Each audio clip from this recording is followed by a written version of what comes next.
Ferrier. So Okapi Resources is next up on the stage at Southwest Connect, and they're giving themselves a bit of a dominant position over in the US at the moment as the US and Canada goes towards that zero net carbon emissions by 2050. So a dominant uranium position. I should have headlined that one, shouldn't I? So this is Andrew Ferrier. He's the Managing Director of Okapi and is here today to share with us the company's very exciting progress. Please make him welcome. Well, thank you for that very kind introduction, and it's great to be here at the conference today. 15 minutes isn't a lot of time, so I think there's a few really key points I want to get across to people about what the story of Okapi Resources is. So, very focused on uranium in North America. We essentially have a very substantial asset in the Tallahassee Uranium Project, which is in Colorado. It's 50 million pounds. It's a big asset. It can get bigger.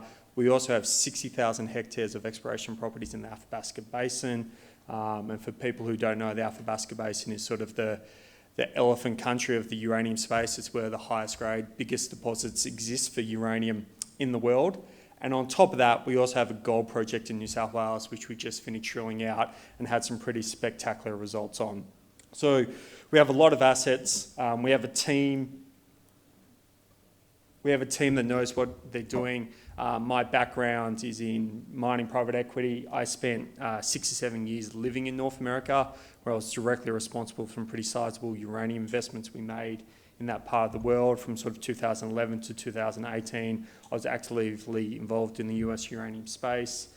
Brian Hill came on, the chairman, very credentialed, highly experienced mining executive based in Denver, Colorado, which is close to our assets. He was, ex-CEO of Newnam, very established guy. Got Jim Villeneuve as well, who's based in Colorado.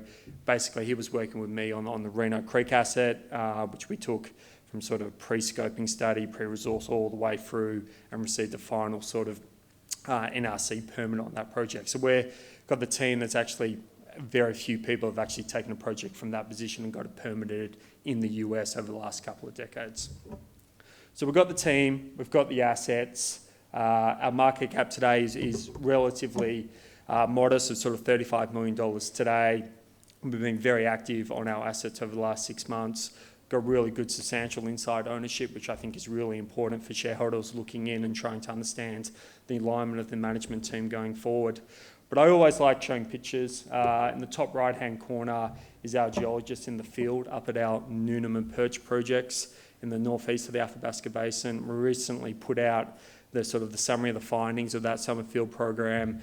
Very exciting land, very exciting position, sort of working very aggressively to hopefully go and drill those targets out as soon as possible. And then in the bottom right is our diamond drill rig on our Enmore Gold project in New South Wales. And I'll touch very briefly on those results that we put out to the market. At the moment, we've only announced 2 of the first 2 holes, which are impressive, and look to get out the remaining holes very shortly.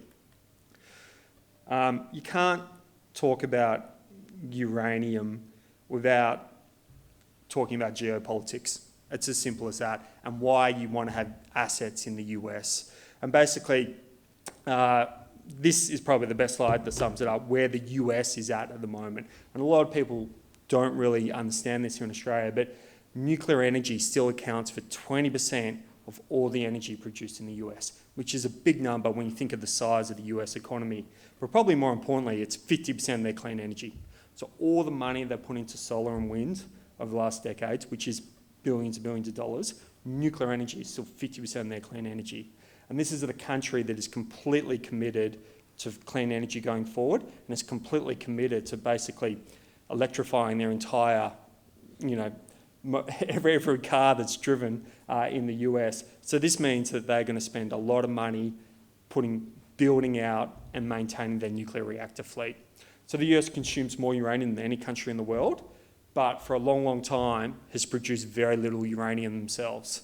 And this wasn't really a problem or a major concern for the administration until Russia invaded the Ukraine, and the US administration woke up and found out that they were actually importing and reliant on nearly close to 50 to 55% of all the uranium coming into the US comes out of Russia. And this is not a good position for the US to be in. They were very quick to ban the the importation of oil, gas and coal after the invasion, but they didn't do it for uranium because they couldn't. So what they're effectively doing is a whole bunch of policies coming out. They've pumped $6 billion into the nuclear reactor fleet. You may have heard of something called the US Inflation Reduction Act. It was a green energy bill. It pumped $40 billion into the nuclear reactors. So there's no economic reason why these reactors will shut down over the coming decades. And what they need to do now is incentivise domestic production. And that's where we sit with our projects today in the US. So our main, and this is a sort of a peer comparison. It's not entirely apples to apples. We've got a selection of assets, obviously in the US and Canada, and gold asset in Australia. But it gives you some sense for £50 million in our Tallahassee project, our market cap today. There's a lot of room for us to grow in terms of our valuation. This is our Tallahassee project in Colorado. It is one of the biggest uranium deposits in the US. It's been extensively explored and drilled and worked on in the past. Back in the early or late 1970s, early 1980s, a full-blown mine permit was approved on the Hanson deposit, which you can sort of see down there to the south, where the most concentrated drilling is. But the key reason why I show this slide is just to give people a sense for the size of the district. We have 49.8 million pounds there today. The entire district is probably closer to 90 million pounds. 90 million pounds in the US, given everything that's happening in the uranium space, is going to be a very strategic position for Okapi moving forward. And the other reason I show it is just to show how much work is being done on this project. Over 2,000 drill holes, 350,000 metres.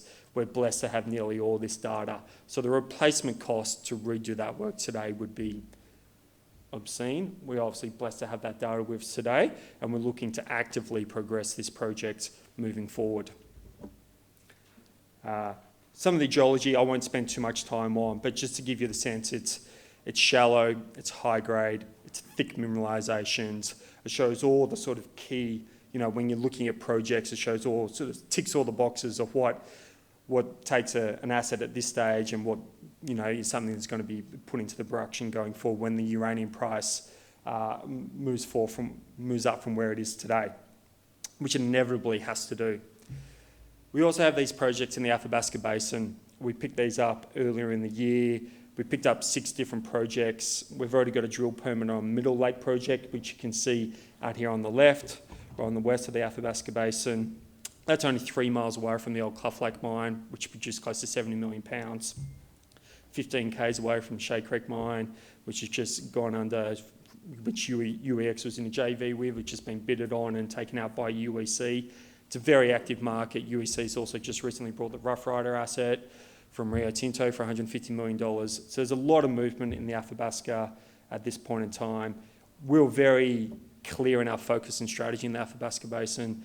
As you can see, nearly all our assets are on the fringe of the basin, which is important for us because it means we can actually drill into the contact of the basin, or the sedimentary unconformity, and the basement rock with relatively shallow drill holes. I'm talking the first 50 to 150 metres.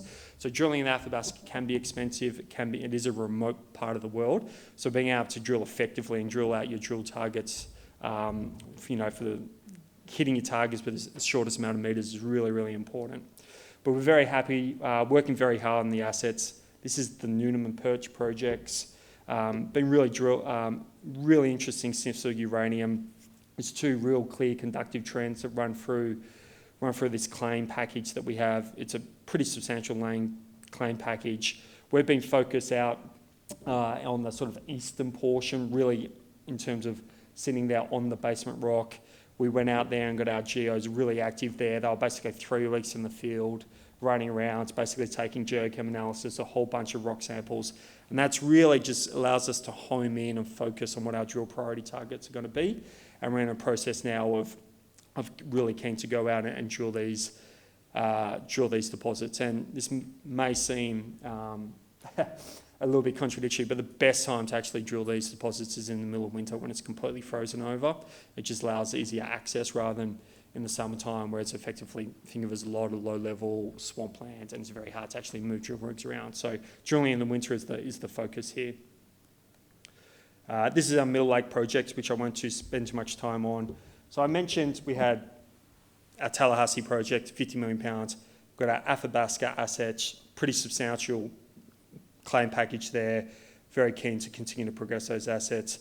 We also picked up this Maybell project, which is also in Colorado. It's in the sort of northeast corner of Colorado. Basically went out and staked these claims ourselves, which gives us a little bit of, hopefully gives you a little bit of a sense of sort of our know-how in the US. This is a historic producer, produced over £5 million. We've basically locked in nearly in the entire district. We've gone in quite a huge amount of sort of historic data, which has some very interesting sort of historic resource numbers on, which we're working through at the moment. And I think this is an asset which is a bit of a sleeper in Okapi at the moment, but we're going to get some information out to market hopefully relatively shortly, which shows the true nature of this deposit going forward. On top of that, we have some really interesting claims in the LaSalle district in Utah. LaSalle district has been a pretty substantial uranium producer over the cycles and numerous uranium cycles. We went out, took some rock chip samples earlier in the year, sort of hit 1.2% uranium. We hit 12% vanadium. These are really high grades. We have a permit to drill here. And the most important thing to really understand about this Utah district is that the White Mesa mill is 100 k's down the road, which means that which is the only sort of permitted conventional mill in the US today. So there's a sort of a logical place for the uranium ore to go as we progress this asset. And then, if all those assets in North America and our uranium assets weren't enough, we also have this gold project, the Emerald Gold Project. It's not too far from Armidale in New South Wales. We've put in 7 holes into this project over the last couple of months. We've done diamond drilling. We're following up on a really interesting intercept first that they drilled out last year, which was drill hole 6, which you can kind of see here, that was drilled sort of down plunge into mineralisation. We've gone in, first drilled 2 drill holes, stepped back to obviously drill perpendicular as much as we could to the mineralisation. And look at some of these results. We're getting sort of 28 metres at 2.5 grams. These are economic intercepts, 5 metres at 4 grams on drill hole 2, another 11 metres at 3 grams. You guys can see all the intercept results here. So this is a highly prospective part of the world where we've got a pretty substantial EL in Emor. We have sort of what we call 10 to 15 sort of walk-up drill holes. We were initially focused on just following up on the discovery hole from last year.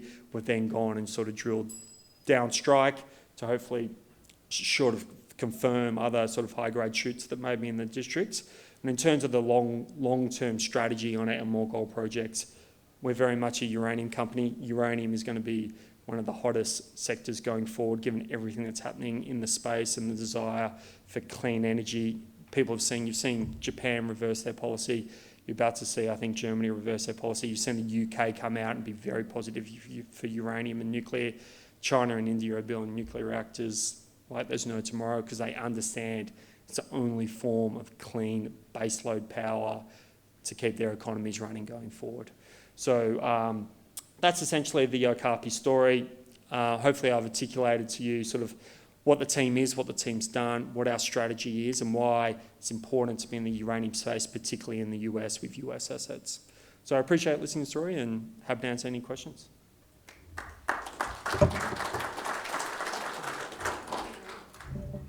Thank you very much, Andrew Ferrier. That was brilliant. I love the way way you wear your little neck thing too. It's very laid back, isn't it? It's kind of a bit of an attitude there. I like it. If you're ever interested in information on uranium, because I love to do a bit of a deep dive onto our presenters that come onto stage, Karl Kruszyninski, you've all heard of him? Dr. Karl?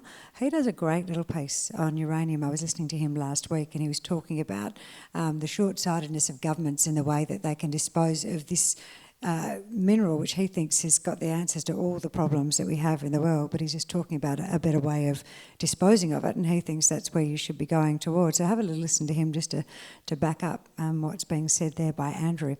Right, where we're going to go to next, team? We are going to go to